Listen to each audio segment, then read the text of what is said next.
800 Africans currently living in Waterford, and they've come here from all over the African continent. There are many people, different nations, different countries. Nigeria, Congo, South Africa, Zimbabwe, Malawi, Ethiopia, Uganda, Kenya. Almost every part of Africa, you can find one person in Waterford. I reckoned at one stage that we have had people from over 22 different countries. Eddie Graham from Nigeria says he was surprised when he came to Ireland by the relatively small numbers of people practising religion, but he believes the African presence in Waterford is making a difference.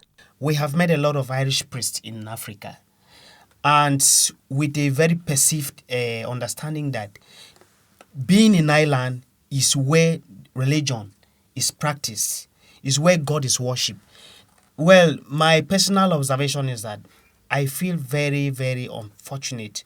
To have seen the decline in worship of the spiritual father, that's our God who created the whole world.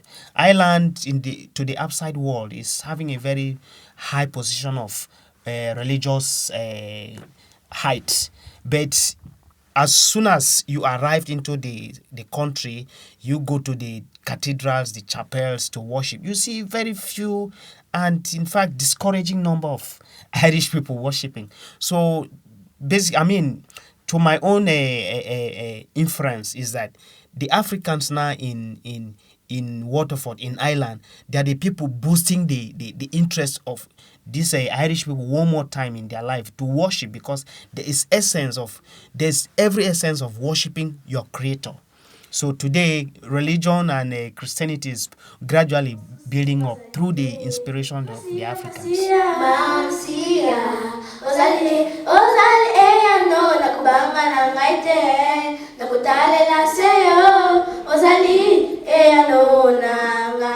In Africa, many people who believe they've been called by God set up their own Christian churches. And this tradition has also come to Waterford, where a number of new churches and congregations have been set up by Africans. For instance, if you go to Nigeria, every turn you take, there's another church or gathering of some sort, and lots of people set up their own little congregation, and it can be a bit chaotic and confusing sometimes. Christianity, the world over, is one and the same thing. The doctrine, wherever, like in Africa, we have a lot of ministries. If a reverend pastor who feels that I have a congregation of people who believes in my doctrine, he will not set aside a group and give a name to that group. They are all extracts from the Holy Bible. So it doesn't really mean whether you are ministry A or ministry Z. All what it takes is preaching of the gospel.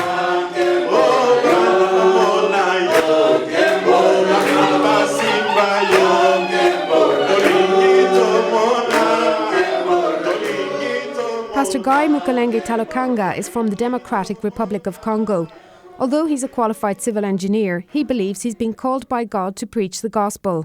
Pastor Guy arrived in Ireland in 2003 as an asylum seeker, and 2 months later set up the international evangelical Come and See Church Ireland in Waterford.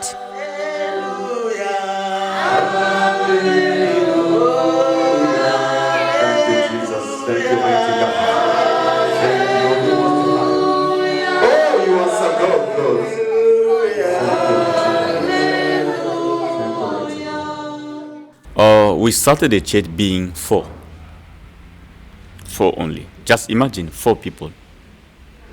And the others were laughing at me now. Look at this guy from Africa, what he's trying to do, not knowing what was in my mind.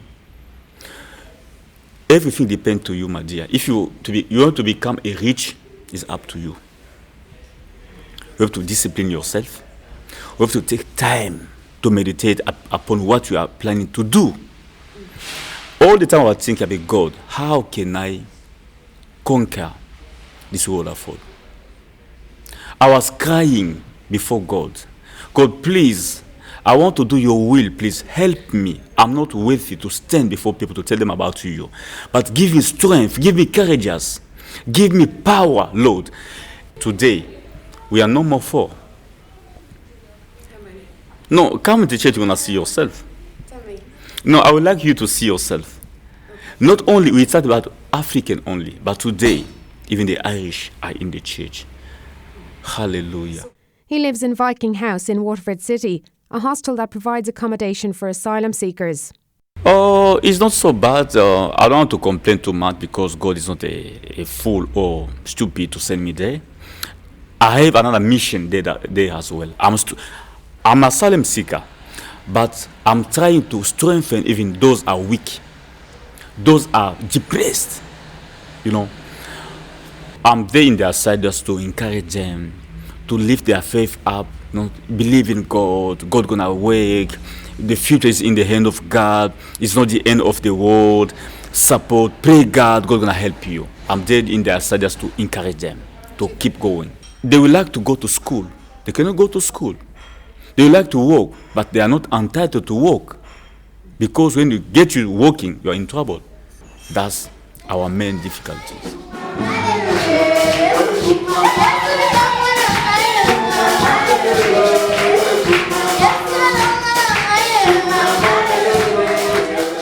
The following week, I go to visit the Come and See Church. It's housed in a building on Manor Street, which the group rent out. Oh, the venue, it was not easy for me to get there.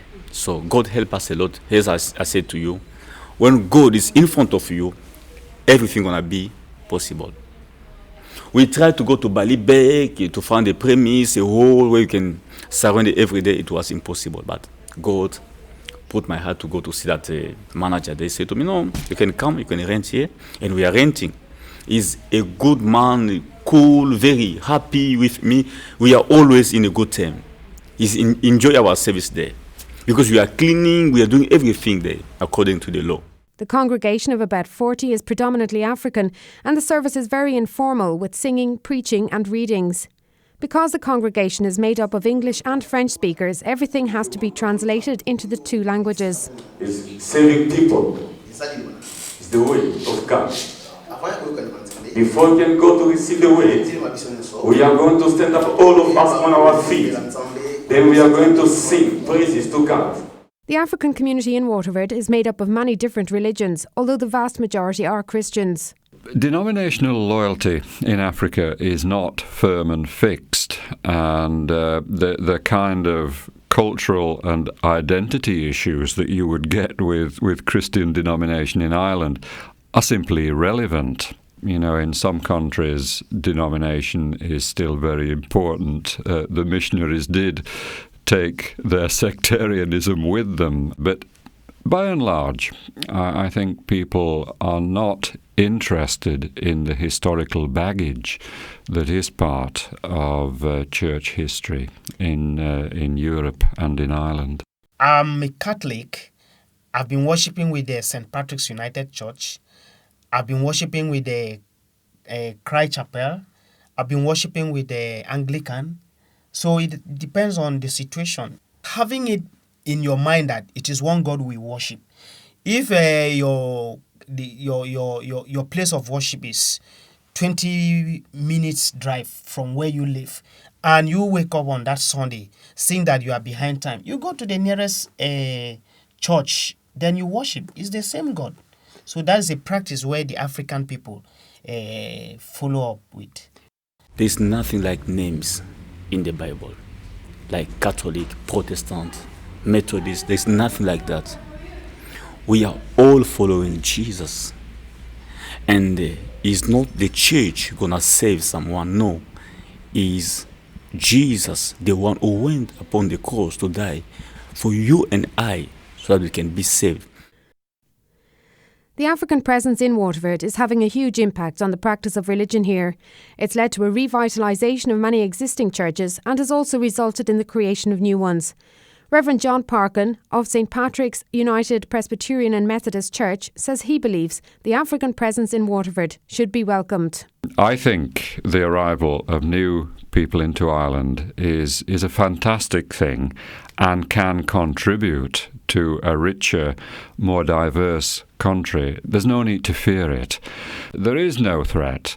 This will enrich and enliven rather than diminish Ireland. So I welcome the influx of people.